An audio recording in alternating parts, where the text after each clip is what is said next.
everybody. Good afternoon. I am Joy Bailey, the mortgage boss. I have some breaking news today I want to share with you guys. I just got an alert, literally, that the Federal Housing Finance Agency has announced that it is raising the 2023 conventional loan limits. That basically means that you can now buy more house with less money down. It used to be if you were over a certain amount of money, then that means you would have to go into a jumbo loan category, which had a lot higher criteria in order to be able to get into a house. So I want to be super brief and just kind of tell you what this means. So in 2022, the maximum conforming loan limit that you could have was $647,200. As of today, the new conforming limit for a conventional loan is now $726,200. That is a difference of $79,000.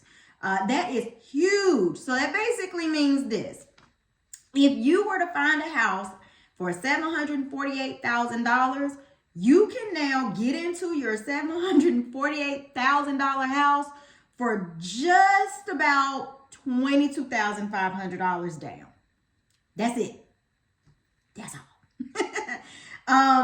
That's going to be for most of the nation. But if you live in a more expensive area like Washington, D.C., Maryland, a lot of places like in Northern Virginia, some places in Tennessee, Idaho, it's a lot of different states that are considered to be higher cost.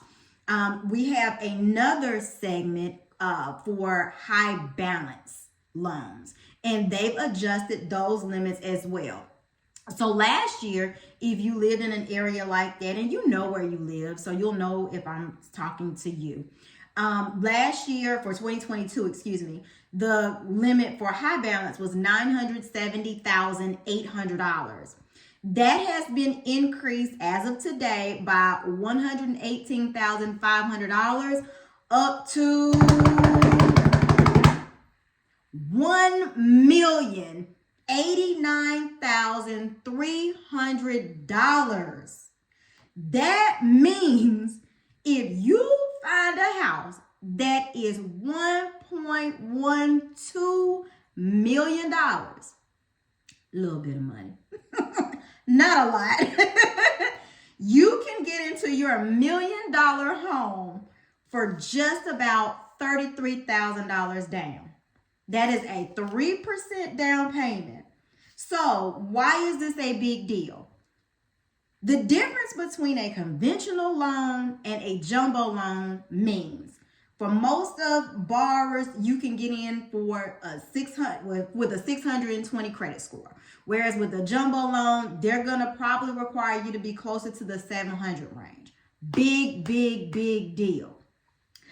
It means that for most jumbo loans, meaning if you're borrowing more than what I just told you, more than the $726,200 amount or more than the $1,089,300 amount, it would have meant on a jumbo loan that you would have had to put down more than 3%, probably closer to 10% for most companies. That is a huge savings. If you had a jumbo loan, you would be required to have maybe 6 to 12 months reserves. That means if your payment is, say, $5,000 a month, you would have probably had to show another $30,000 to $60,000 somewhere in a bank account or a 401k. A lot of people don't have that kind of money. So you can now get into these properties for a much more affordable entry-level amount. Guys, this is a very big deal. And I didn't mention a lot of times the interest rates are better when you're talking about a regular conforming loan versus a jumbo loan. That's the information that I have for you. It's very exciting, very new, hot off the presses. So if you all have questions, I'm licensed in multiple states. I'm happy to answer your questions. All of my contact information will be below. And again, happy shopping.